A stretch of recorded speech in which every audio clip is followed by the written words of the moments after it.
नमस्कार, मेरा नाम है सुमित सिंह मेहता। आज का हमारा टॉपिक है conservation law of nuclear reaction. हमने इससे पिछले वाले लेक्चर में न्यूक्लियर रिएक्शन के बारे में पढ़ा और डिफरेंट टाइप की न्यूक्लियर रिएक्शन के बारे में भी पढ़ा। हमने ये पढ़ा कि न्यूक्लियर रिएक्शन क्या होती है।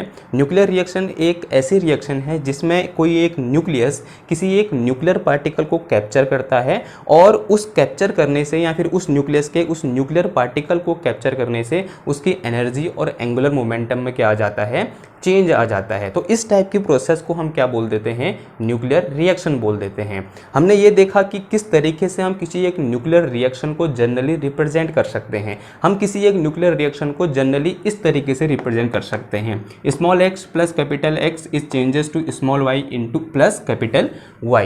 जहाँ पर जो स्मॉल x है वो क्या है होता है हमारे पास प्रोजेक्टाइल पार्टिकल होता है, जो कैपिटल X है वो क्या होता है हमारे पास टारगेट न्यूक्लियस होता है, और जो यहाँ पर स्मॉल y है ये क्या होता है हमारे पास, ये इजेक्टिंग पार्टिकल होता है, और जो ये कैपिटल Y है ये क्या होता है हमारे पास रेजिडुअल न्यूक्लियस होता है। अगर इस इक्वेशन को देखें या फिर किसी न्यूक्लियर रिएक्शन की जनरल फॉर्म को देखें तो ये इक्वेशन या फिर ये रिएक्शन हमको बताना चाह रही है कि इस टारगेट न्यूक्लियस ने इस प्रोजेक्टाइल पार्टिकल को क्या किया, कैप्चर किया, और किसमें डिसइंटीग्रेट हो गया, एक रेजिडुअल न्यूक्लियस और एक इजेक्टिंग पार्टिकल में क्या हो गया, डिसइंटीग्रेट हो गया। आज हम ये पढ़ेंगे कि जो ये न्यूक्लियर रिएक्शन होती हैं इनको गवर्न कौन करता है। और जैसे कि हमने आज से जो पहले जो हमने लेक्चर पढ़े न्यूक्लियर रिएक्शन के बारे में, उन लेक्चरों में हमने एक रिएक्शन को बार बार रिपीट किया। वो रिएक्शन कौन सी थी, ये वाली। ये क्या है हमारे पास, यहाँ पर एक अल्फा पार्टिकल है या फिर हम बोलेंगे हीलियम का न्यूक्लियस है। इस हीलियम के न्यूक्लियस को जब इस नाइट्रोजन के न्यूक्लियस ने कैप्चर किया तो ये किसमें डिसइंटीग्रेट हो गया, एक ऑक्सीजन के आइसोटोप के न्यूक्लियस में, और यहाँ पर हाइड्रोजन के न्यूक्लियस में क्या हो गया, डिसइंटीग्रेट हो गया। या इसको सिंपल शब्द में बोले, जब इस अल्फा पार्टिकल को, ये हीलियम का न्यूक्लियस क्या होता है, अल्फा पार्टिकल होता है, इस अल्फा पार्टिकल को जो नाइट्रोजन के न्यूक्लियस ने क्या किया, कैप्चर किया, तो ये किस में कन्वर्ट हो गया या फिर किस में डिसइंटीग्रेट हो गया, एक नए न्यूक्लियस में, जो किसका न्यूक्लियस है, ऑक्सीजन 17 का न्यूक्लियस है। और दूसरा यहाँ पर हमको क्या देखने को मिला, एक प्रोटॉन देखने को मिला, जो किसका न्यूक्लियस है, हाइड्रोजन का न्यूक्लियस है ना। यहाँ पर अब क्वेश्चन आना चाहिए कि जब यहाँ पर ये नाइट्रोजन के न्यूक्लियस ने हीलियम के न्यूक्लियस को कैप्चर किया तो यहाँ हमको रिजल्ट में ऑक्सीजन 17 का न्यूक्लियस ही क्यों देखने को मिला, ऑक्सीजन 15 या ऑक्सीजन 16 का न्यूक्लियस देखने को क्यों नहीं मिला। सिमिलरली यहाँ पर हमको सिर्फ हाइड्रोजन का न्यूक्लियस ही देखने को क्यों मिला, हमको यहाँ पर ड्यूट्रॉन का न्यूक्लियस देखने को क्यों नहीं मिला। ये क्वेश्चन हमारे दिमाग में आना चाहिए। तो उसका आंसर ये है कि ये जो जितनी भी सारी हमारे पास न्यूक्लियर रिएक्शन होती हैं, कुछ सर्टेन लॉ को क्या करती हैं, फॉलो करती हैं। कोई भी रिएक्शन अगर चल रही है या फिर हो रही है तो उस रिएक्शन के पीछे कुछ न कुछ लॉ लग रहा होगा, यानी उन रिएक्शन को गवर्न करने के लिए हमारे पास क्या होते हैं, कुछ नियम होते हैं या कुछ लॉ होते हैं, और इन्हीं लॉ को हम क्या बोल देते हैं, conservation law of nuclear reaction बोल देते हैं। हमारे पास डिफरेंट टाइप के conservation law of nuclear reaction होते हैं। हम अब एक एक करके उन लॉ को क्या करेंगे, पढ़ेंगे। हमारा यहाँ पर जो पहला कंजर्वेशन का लॉ है वो है हमारे पास क्या, कंजर्वेशन ऑफ मास नंबर। अब मास नंबर क्या होता है, किसी भी न्यूक्लियस में जितने नंबर ऑफ प्रोटॉन और न्यूट्रॉन होते हैं उस नंबर को हम क्या बोलते हैं, उस न्यूक्लियस का मास नंबर बोलते हैं। तो कंजर्वेशन ऑफ मास नंबर हमको क्या कहता है, कंजर्वेशन ऑफ मास नंबर कहता है कि अगर हमारे पास कोई एक न्यूक्लियर रिएक्शन हो रही है तो उस रिएक्शन से पहले और रिएक्शन के बाद जो टोटल मास नंबर होगा वो क्या रहेगा, कंजर्व रहेगा। क्या बोला हमने, अगर कोई न्यूक्लियर रिएक्शन हो रही है तो उस न्यूक्लियर रिएक्शन में रिएक्शन से पहले और रिएक्शन के बाद जो टोटल मास नंबर होगा वो क्या रहेगा, हमेशा कंजर्व रहेगा या फिर अनचेंज रहेगा। उसी को हम क्या बोलते हैं, कंजर्वेशन ऑफ मास नंबर बोलते हैं। फॉर एग्जाम्पल यहाँ पर हमने क्या रख दी, एक जनरल न्यूक्लियर रिएक्शन लिख दी। यहाँ पर जो स्मॉल x है वो क्या है हमारे पास, प्रोजेक्टाइल पार्टिकल है, कैपिटल X क्या है, टारगेट न्यूक्लियस है, स्मॉल y क्या है हमारे पास, इजेक्टिंग पार्टिकल है, और एक कैपिटल Y क्या है हमारे पास, रेजिडुअल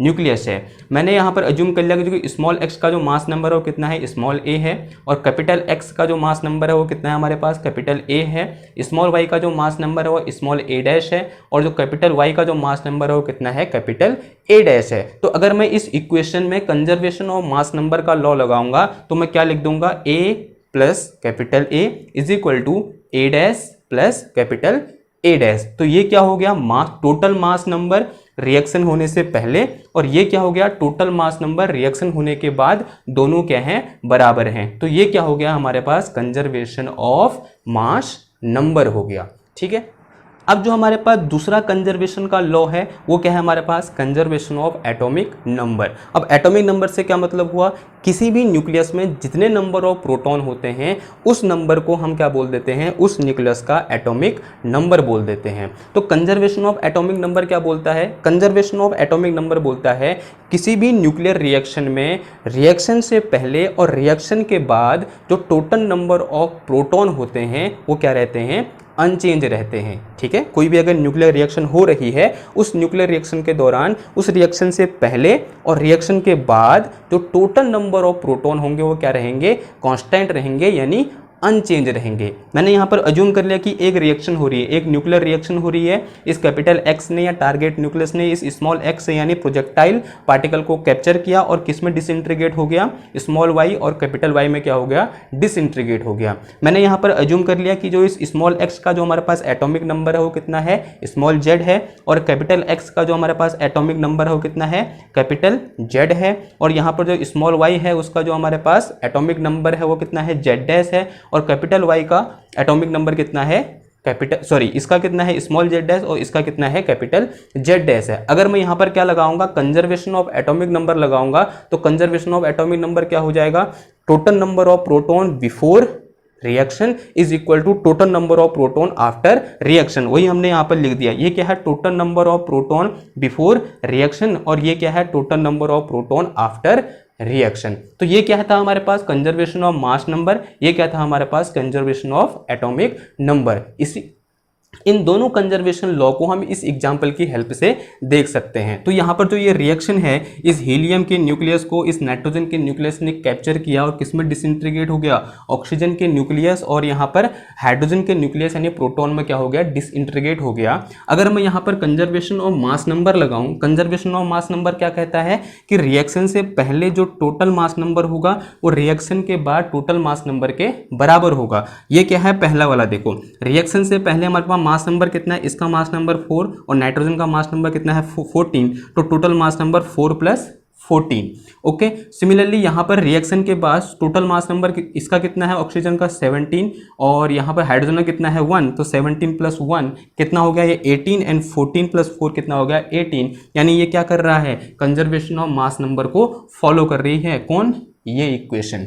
अगर हम दूसरा लॉ लगाएं, दूसरा लॉ क्या था हमारे पास, कंजर्वेशन ऑफ एटॉमिक नंबर। तो कंजर्वेशन ऑफ एटॉमिक नंबर, यहाँ पर जो हीलियम का एटॉमिक नंबर है कितना है, 2 है, हीलियम के न्यूक्लियस का एटॉमिक नंबर कितना है, 2 है, नाइट्रोजन के न्यूक्लियस का कितना है, 7 है, तो 2 + 7। और जो यहाँ पर रिजल्ट में यानी रिएक्शन के बाद जो हमारे पास जो नए न्यूक्लियस निकल के आए, यहाँ पर जो ऑक्सीजन का जो एटॉमिक नंबर है वो कितना है, 8 है, और हाइड्रोजन का एटॉमिक नंबर कितना है, 1 है, तो 8 + 1 कितना हो जाएगा, 9, और यहाँ 7 + 2 कितना हो जाएगा, 9। यानी यहाँ पर जो कंजर्वेशन ऑफ एटॉमिक नंबर है वो भी क्या कर रहा है, होल्ड कर रहा है। यानी जो ये रिएक्शन है हमारी, इस कंजर्वेशन ऑफ मास नंबर को भी फॉलो कर रही है और कंजर्वेशन ऑफ एटॉमिक नंबर को भी फॉलो कर रही है। तो ये क्या हो गया हमारे पास, 2 कंजर्वेशन लॉ हो गए।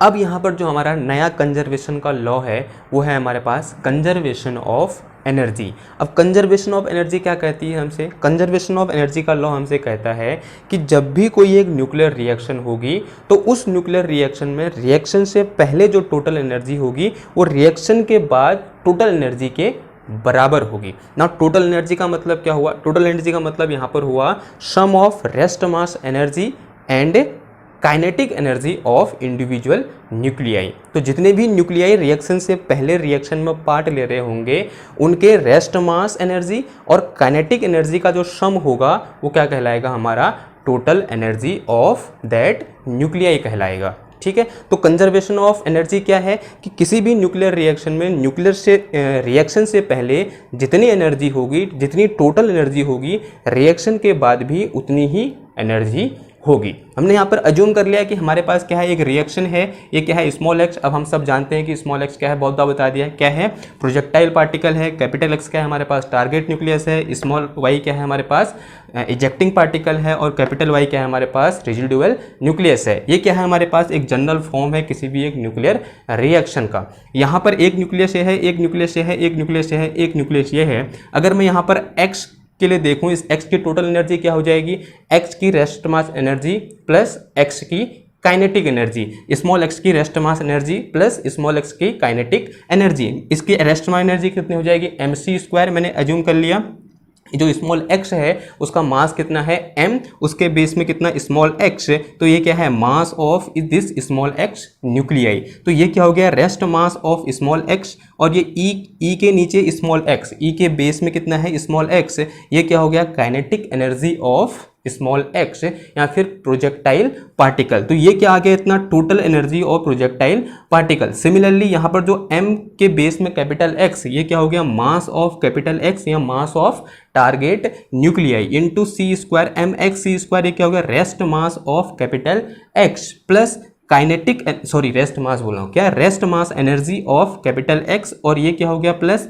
e के बेस में क्या है, कैपिटल x है, तो ये क्या हो गया हमारे पास, kinetic energy of capital x या फिर kinetic energy of target nuclei is equal to, similarly यहाँ पर इसकी रेस्ट मास एनर्जी और इसकी काइनेटिक एनर्जी किसकी, स्मॉल y की, plus rest mass energy of capital Y plus kinetic energy of capital Y। तो ये क्या हो गया हमारे पास, एक कंजर्वेशन लॉ को हम मैथमेटिकली इस तरीके से लिख सकते हैं। ठीक है, तो ये इक्वेशन भी हमको बताना चाह रही है कि रिएक्शन से पहले की जो टोटल एनर्जी है, टोटल एनर्जी का मतलब rest mass energy plus kinetic energy, वो किसके बराबर है, रिएक्शन के बाद जो हमारे पास टोटल एनर्जी है उसके बराबर है। अगर मैं आप यहाँ पर ध्यान से देखूं, अगर मैं ये कहूँ कि इनिशियली जब ये स्मॉल x इस कैपिटल x से नहीं टकराया था या फिर प्रोजेक्टाइल पार्टिकल इस टारगेट न्यूक्लियस से नहीं टकराया था, तो ये टारगेट न्यूक्लियस कहाँ था, रेस्ट में था। अगर ये रेस्ट में है तो इसकी काइनेटिक एनर्जी कितनी हो जाएगी, 0 हो जाएगी। अगर मैं ये बोलूँ कि जो ई कैपिटल एक्स है वो कितना है, 0 है, तो इसका मतलब ये इक्वेशन थोड़ा सा करेक्ट हो जाएगा। यहाँ पर ई एक्स का टर्म क्या हो जाएगा, गायब हो जाएगा। तो हमारे पास जो नई इक्वेशन निकल के आएगी कंजर्वेशन ऑफ एनर्जी के लिए, वो ये निकल के आएगी। ये पार्ट क्या है, ये पार्ट है हमारे पास टोटल एनर्जी बिफोर रिएक्शन, और ये पार्ट क्या है हमारे पास, टोटल एनर्जी आफ्टर रिएक्शन। फिर से बोल रहे हैं, टोटल एनर्जी का मतलब क्या हो गया, rest mass energy plus kinetic energy. तो ये क्या हो गया बिफोर रिएक्शन और ये क्या हो गया आफ्टर रिएक्शन, दोनों एनर्जी क्या है, इक्वल हैं। तो इसी को हम क्या बोलेंगे, conservation of energy in nuclear reaction बोलेंगे। अब यहाँ पर हमारे पास जो काइनेटिक एनर्जी है, E capital Y, E small Y and E small X, इनको देखने का तरीका अलग अलग हो सकता है। जब हम क्लासिकल मैकेनिक्स की बात करेंगे, यानी क्लासिकल मैकेनिक्स की बात ये होगी, मतलब जो हमारा प्रोजेक्टाइल पार्टिकल है उसकी जो वेलोसिटी है लाइट की वेलोसिटी से क्या है, बहुत कम है। और अगर रिलेटिविस्टिक की बात करेंगे, रिलेटिविस्टिक मैकेनिक्स की बात करेंगे, तो वहां पर जो हमारे पास जो प्रोजेक्टाइल पार्टिकल होगा उसकी वेलोसिटी जो लाइट की वेलोसिटी होती है उसके क्या होगी, लगभग करीब होगी। अगर ऐसी कंडीशन होगी तो काइनेटिक एनर्जी के लिए एक्सप्रेशन क्या हो जाएगा, चेंज हो जाएगा। अगर हम क्लासिकल मैकेनिक्स की बात करें या फिर नॉन रिलेटिविस्टिक मैकेनिक्स की बात करें, तो वहां पर हमारे पास जो काइनेटिक एनर्जी के लिए फॉर्मूला होगा इन न्यूक्लियन के लिए या फिर इन न्यूक्लियस के लिए, वो क्या होगा, हाफ mv² होगा। ये कब होगा, जब v क्या होगा, जो लाइट की वेलोसिटी है या लाइट की स्पीड है उससे क्या होगा, बहुत कम होगा। m क्या है, मास ऑफ न्यूक्लियस है, m क्या है, मास ऑफ न्यूक्लियस, v क्या है, वेलोसिटी ऑफ न्यूक्लियस, और काइनेटिक एनर्जी के लिए एक्सप्रेशन का क्या हो जाएगा, हाफ mv²। किस केस में, नॉन रिलेटिविस्टिक के केस में, उस केस में जब न्यूक्लियस की जो स्पीड है वो लाइट की स्पीड से क्या है, बहुत कम है। लेकिन अगर जो हमारा न्यूक्लियस है वो चाहे ये न्यूक्लियस हो या फिर ये दो न्यूक्लियस हो, इनकी अगर जो स्पीड है वो लाइट की स्पीड के लगभग करीब भी होगी, तब हम वहां पर जो नॉन रिलेटिविस्टिक एक्सप्रेशन है उसे यूज नहीं कर सकते। उसके लिए हमें किसका यूज करना पड़ेगा, रिलेटिविस्टिक एक्सप्रेशन का यूज करना पड़ेगा। और रिलेटिविस्टिक एक्सप्रेशन काइनेटिक एनर्जी के लिए क्या होता है, ये होता है, ये टर्म क्या है जो अंडरवुड में है, ये क्या है, total energy in relativistic mechanics और माइनस रेस्ट मास एनर्जी। तो ये क्या आ जाएगा हमारे पास, काइनेटिक एनर्जी इन रिलेटिविस्टिक। कहाँ आ जाएगी काइनेटिक एनर्जी, इन रिलेटिविस्टिक मैकेनिक्स। और यहाँ P क्या है, मोमेंटम इन रिलेटिविस्टिक मैकेनिक्स। ओके, C क्या है, velocity of light, am not क्या है, रेस्ट मास ऑफ न्यूक्लियस, ठीक है, यहां पर भी रेस्ट मास इसी, ओके। तो ये क्या हो गया हमारे पास, relativistic expression for kinetic energy, ये क्या हो गया हमारे पास, non relativistic expression for kinetic energy, और ये क्या हो गया, कंजर्वेशन ऑफ एनर्जी। अब यहाँ पर हमारे पास जो नया कंजर्वेशन का लॉ है वो है हमारे पास क्या, कंजर्वेशन ऑफ लीनियर मोमेंटम। अब कंजर्वेशन ऑफ लीनियर मोमेंटम क्या कहता है, कंजर्वेशन ऑफ लीनियर मोमेंटम कहता है कि अगर हमारे पास कोई न्यूक्लियर रिएक्शन हो रही है तो उस न्यूक्लियर रिएक्शन में रिएक्शन होने से पहले जो टोटल लीनियर मोमेंटम होगा वो रिएक्शन होने के बाद टोटल लीनियर मोमेंटम के बराबर होगा। ये क्या है हमारे पास, कंजर्वेशन ऑफ लीनियर मोमेंटम है। मैंने थोड़ी देर के लिए अज्यूम कर लिया कि यहाँ पर क्या है, हमारे पास एक न्यूक्लियर रिएक्शन है जिसका मैंने यहाँ पर जनरल रूप लिख दिया। स्मॉल एक्स को किसने कैप्चर किया, कैपिटल एक्स ने कैप्चर किया, और वो किस में चेंज हो गया, स्मॉल वाई और कैपिटल वाई में चेंज हो गया। मैंने थोड़ी देर के लिए अज्यूम कर लिया कि जो स्मॉल एक्स का जो हमारे पास लीनियर मोमेंटम है वो ये है, कैपिटल एक्स का लीनियर मोमेंटम कितना है, इतना है, स्मॉल वाई का जो लीनियर मोमेंटम है वो ये है, और कैपिटल वाई का लीनियर मोमेंटम कितना है, पी के बेस में कैपिटल वाई है, ठीक है। तो अगर मैं इसको ध्यान से देखूँ इस इक्वेशन को, ये इक्वेशन क्या दिखा रही है हमको, ये इक्वेशन दिखा रही है कि ये क्या है, linear momentum of x before reaction, और ये क्या है, linear momentum of capital x before reaction. तो अगर मैं यहाँ पर ध्यान से देखूँ तो ये हमको बता रहा है कि vector sum of linear momentum of individual nuclei before reaction is equal to vector sum of individual nuclei after reaction, यानी vector sum of linear momentum of individual nuclei after reaction. तो यही क्या हो गया हमारे पास, कंजर्वेशन ऑफ लीनियर मोमेंटम हो गया। फिर से देखते हैं ये क्या है, vector sum of linear momentum of individual nuclei before reaction, और ये क्या है, vector sum of linear momentum of individual nuclei after reaction, और दोनों क्या हैं, इक्वल हैं। तो ये क्या है हमारे पास, कंजर्वेशन ऑफ लीनियर मोमेंटम है। अब यहाँ पर थोड़ा सा हम इसको समझते हैं। एल सिस्टम का मतलब क्या हुआ, एल सिस्टम का मतलब हुआ कि हम अगर इस प्रोसेस को या फिर इस एक्सपेरिमेंट को लेबोरेटरी से देख रहे हैं, यानी हमारा जो फ्रेम है वो कहाँ है, लेबोरेटरी में है, तो अगर हम इस एक्सपेरिमेंट को देखें तो मुझे ये तो क्या दिखेगा, मूव करते हुए दिखेगा, ये भी मूव करते हुए दिखेगा, ये भी मूव करते हुए दिखेगा, लेकिन जो टारगेट न्यूक्लियस है यानी जो कैपिटल एक्स है वो मुझे कहाँ दिखेगा, रेस्ट में दिखेगा। कब, जब मैं कहाँ होऊंगा, एल सिस्टम में होऊंगा, या फिर जो मेरा फ्रेम होगा वो कहाँ होगा, लेबोरेटरी में होगा, और लेबोरेटरी से मैं इस एक्सपेरिमेंट को जब ऑब्जर्व करूंगा तो मुझे जो एक्स है या फिर जो टारगेट न्यूक्लियस है वो कहाँ मिलेगा, रेस्ट में मिलेगा। अगर ये रेस्ट में है तो उसका लीनियर मोमेंटम कितना हो जाएगा, 0 हो जाएगा। तो ये इक्वेशन क्या हो जाएगी, थोड़ा बहुत करेक्ट हो जाएगी, यहाँ से ये टर्म क्या हो जाएगा, गायब हो जाएगा। तो मुझे सिर्फ क्या मिलेगा, ये मिलेगा। तो ये भी क्या है, कंजर्वेशन ऑफ लीनियर मोमेंटम है। तो ये क्या हो गया हमारे पास, कंजर्वेशन ऑफ लीनियर मोमेंटम। अब यहाँ पर जो हमारा नया जो कंजर्वेशन का लॉ है वो है हमारे पास क्या, कंजर्वेशन ऑफ एंगुलर मोमेंटम। अब कंजर्वेशन ऑफ एंगुलर मोमेंटम का मतलब क्या हुआ, डिफाइन करना बड़ा आसान है। अगर हमारे पास कोई एक न्यूक्लियर रिएक्शन है तो उस न्यूक्लियर रिएक्शन में रिएक्शन होने से पहले जो हमारे पास टोटल एंगुलर मोमेंटम होगा वो रिएक्शन होने के बाद टोटल एंगुलर मोमेंटम के बराबर होगा। और यही क्या है हमारे पास, कंजर्वेशन ऑफ एंगुलर मोमेंटम है। क्या है, कोई अगर हमारे पास कोई न्यूक्लियर रिएक्शन है तो उस न्यूक्लियर रिएक्शन में रिएक्शन होने से पहले जो टोटल एंगुलर मोमेंटम होगा वो रिएक्शन होने के बाद टोटल एंगुलर मोमेंटम के बराबर होगा। अगर मैंने यहाँ पर अज्यूम कर लिया कि मेरे पास कोई एक जनरल एक न्यूक्लियर रिएक्शन है, small X plus capital X changes to small Y plus का कैपिटल वाई। मैंने अज्यूम कर लिया कि जो ये स्मॉल एक्स है इसका जो टोटल एंगुलर मोमेंटम है, टोटल एंगुलर मोमेंटम को एक नाम और बोलते हैं, वो होता है हमारे पास क्या, न्यूक्लियर स्पिन। हमने पढ़ा था इसके बारे में एक अलग से चैप्टर में या अलग से वीडियो में पढ़ा है न्यूक्लियर स्पिन के बारे में, आप वहां देख लीजिए कि किसी न्यूक्लियस की न्यूक्लियर स्पिन क्या होती है। तो जो यहाँ पर स्मॉल एक्स न्यूक्लियस है उसकी मैंने न्यूक्लियर स्पिन या फिर टोटल एंगुलर मोमेंटम कितना मान लिया, आई एक्स मान लिया, और कैपिटल एक्स का भी कितना हो गया, आई एक्स हो गया। सिमिलरली यहाँ पर जो y है या स्मॉल y है उसका जो टोटल एंगुलर मोमेंटम कितना मान लिया मैंने, आई वाई मान लिया, और कैपिटल y कितना मान लिया, कैपिटल आई वाई मान लिया।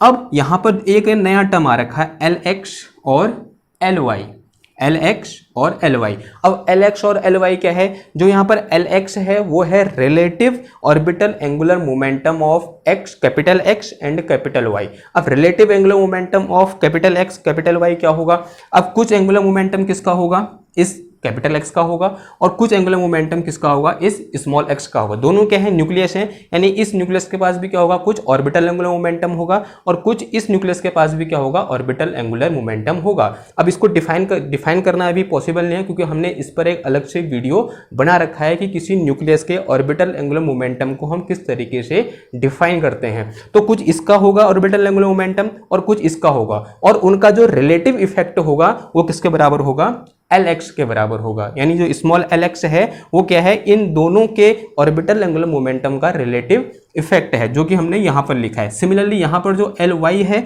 वो क्या है हमारे पास, कैपिटल Y और स्मॉल y के ऑर्बिटल एंगुलर मोमेंटम का रिलेटिव इफेक्ट है, या फिर क्या बोल सकते हैं, relative orbital angular momentum of capital Y and small y है। ठीक है, तो आप अगर समझना चाहते हो कि ऑर्बिटल एंगुलर मोमेंटम क्या है तो आप पहले हमारी वीडियो देखिए, किस पर, उस वीडियो का नाम है न्यूक्लियर स्पिन। ओके, तो फिर से इधर आते हैं। तो यहां पर जो ये सम है, ये जो वेक्टर सम है राइट हैंड साइड में, वो किसके बराबर हो गया, लेफ्ट हैंड साइड में वेक्टर सम के बराबर हो गया। और यही क्या है हमारे पास, कंजर्वेशन ऑफ एंगुलर मोमेंटम है। यहां पर एक एक्स्ट्रा टर्म क्या आया है, Lx और Ly, या फिर यहां पर और जो ये Ix है, ये क्या है हमारे पास, spin, nuclear spin of capital X, और ये क्या है, nuclear spin of small X, ये क्या है हमारे पास, nuclear spin of capital Y, और ये क्या है हमारे पास, nuclear spin of small Y है। और यही क्या हो गया हमारे पास, कंजर्वेशन ऑफ एंगुलर मोमेंटम हो गया। अगर सिंपल डिफाइन करना चाहते हैं तो कंजर्वेशन ऑफ एंगुलर मोमेंटम क्या है, किसी भी न्यूक्लियर रिएक्शन में रिएक्शन से पहले जो हमारे पास टोटल एंगुलर मोमेंटम होगा वो रिएक्शन के बाद के टोटल एंगुलर मोमेंटम के बराबर होगा। ठीक है, ये क्या है हमारे पास, कंजर्वेशन ऑफ एंगुलर मोमेंटम। अब हमारा जो नया कंजर्वेशन का लॉ है वो है कंजर्वेशन ऑफ पेरिटी। अब कंजर्वेशन ऑफ पेरिटी को समझने से पहले ये समझ लेते हैं कि पेरिटी क्या होती है। तो समझते हैं कि पेरिटी क्या होती है। जैसे कि हम जानते हैं, अगर हम किसी क्वांटम मैकेनिकल सिस्टम को डिस्क्राइब करना चाहते हैं तो हमें क्या पता होना चाहिए, उस सिस्टम का वेव फंक्शन पता होना चाहिए, जिसे कि हम जनरली साई से दिखाते हैं। अगर मैंने अज्यूम किया कि कोई एक क्वांटम मैकेनिकल सिस्टम है, उसका वेव फंक्शन साई है, जो कि किस पर डिपेंड करेगा, कोऑर्डिनेट एक्स वाई और जेड पर डिपेंड करेगा।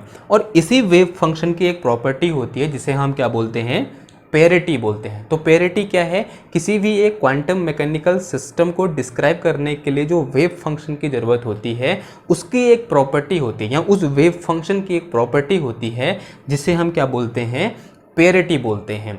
अब ये पेरिटी उस वेव फंक्शन की किस प्रॉपर्टी को दिखाता है ये जानते हैं।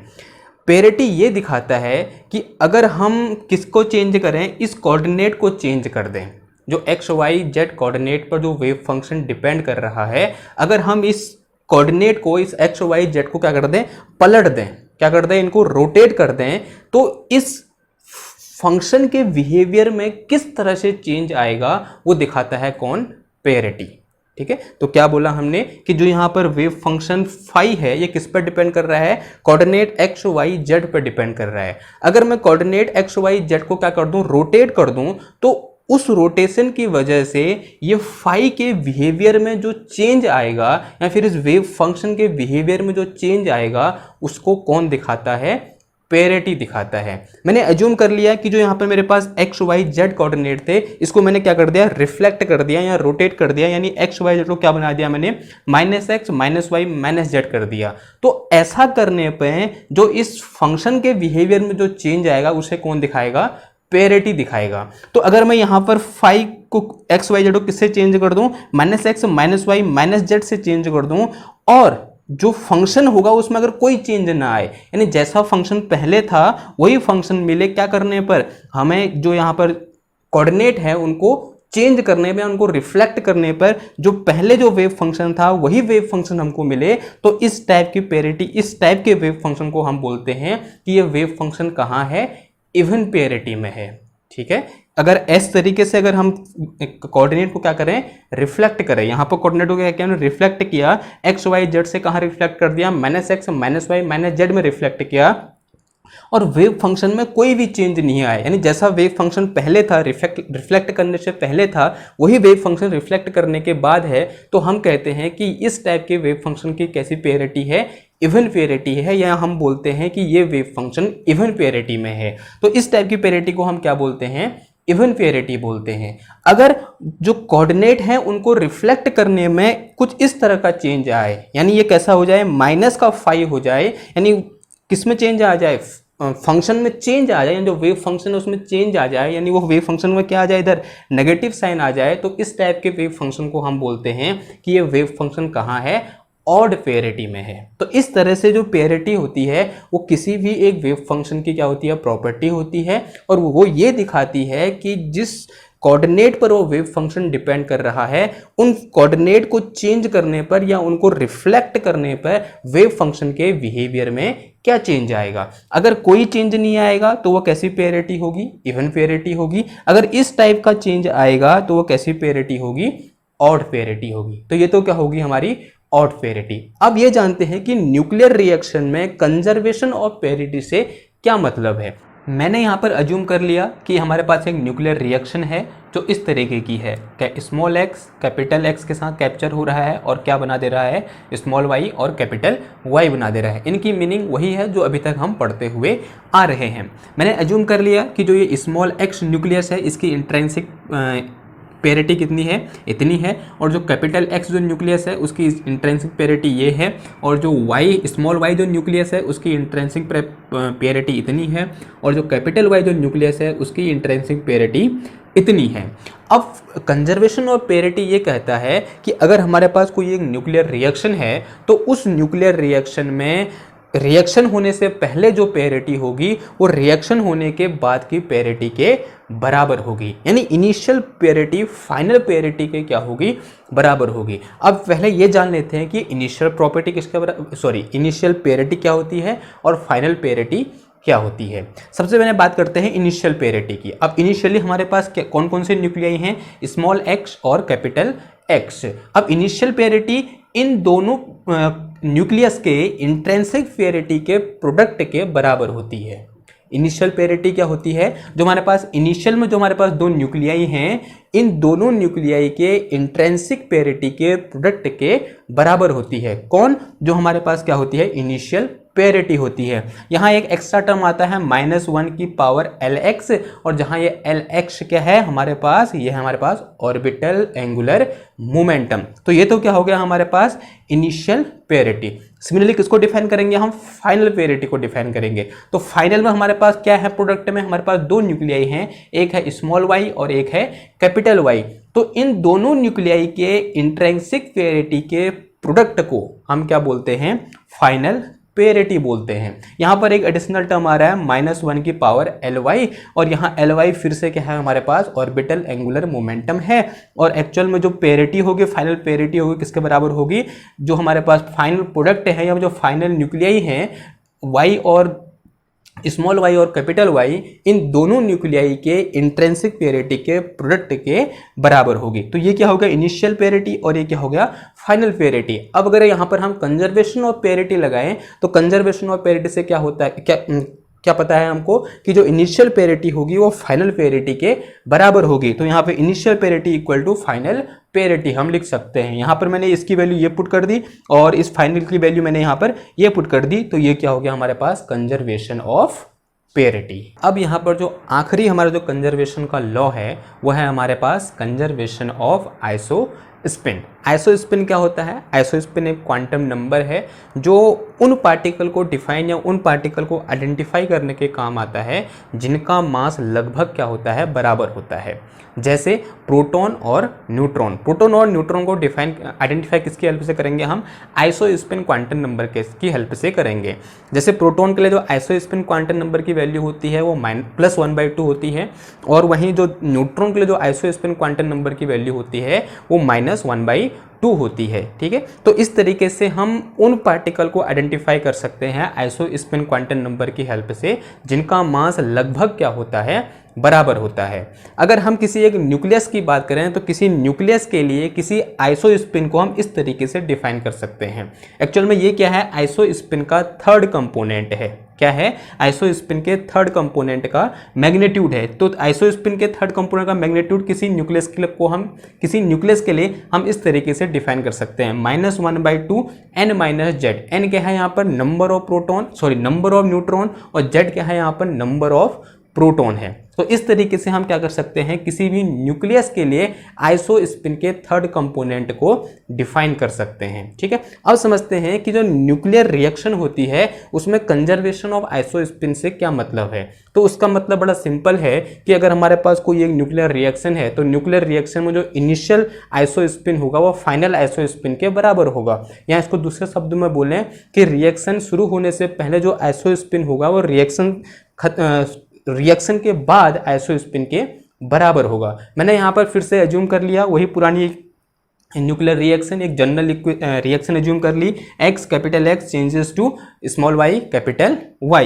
मैंने एज्यूम कर लिया कि जो स्मॉल x है इसके लिए जो आइसोस्पिन है वो कितना है, इतना है, और ये जो कैपिटल X है इसके लिए इतना है, स्मॉल y के लिए ये है और कैपिटल Y के लिए इतना है। एक्चुअल में ये क्या होगा, यहाँ पर वेक्टर होगा, क्योंकि जो आइसोस्पिन होता है उसका जो एडिशन होता है वो कैसा होता है, वेक्टर एडिशन होता है। ठीक है, तो यहाँ पर अलजेब्रा, अगर वेक्टर अलजेब्रा का यूज करेंगे तो ऊपर क्या आ जाएगा, यहाँ वेक्टर आ जाएगा। तो ये क्या हुआ, इनिशियल आइसोस्पिन, और ये क्या हुआ, इसका फाइनल आइसोस्पिन। अगर ये दोनों बराबर होंगे तो इसका मतलब जो न्यूक्लियर रिएक्शन है वो किसको फॉलो कर रही है, कंजर्वेशन ऑफ आइसोस्पिन को फॉलो कर रही है। तो इसको मैं इस तरीके ले सकता हूं, टी का मतलब क्या हुआ, इनिशियल आइसोस्पिन, और टी का मतलब क्या हुआ, फाइनल आइसोस्पिन। तो ये क्या हो गया हमारे पास, conservation of isospin. Conservation of isospin क्या कहता है थ्योरेटिकली, कि वो कहता है कि किसी न्यूक्लियर रिएक्शन में न्यूक्लियर रिएक्शन शुरू होने से पहले जो आइसोस्पिन होगी वो न्यूक्लियर रिएक्शन खत्म होने के बाद आइसोस्पिन वेक्टर के बराबर होगी। एक्चुअल में होते क्या हैं, ये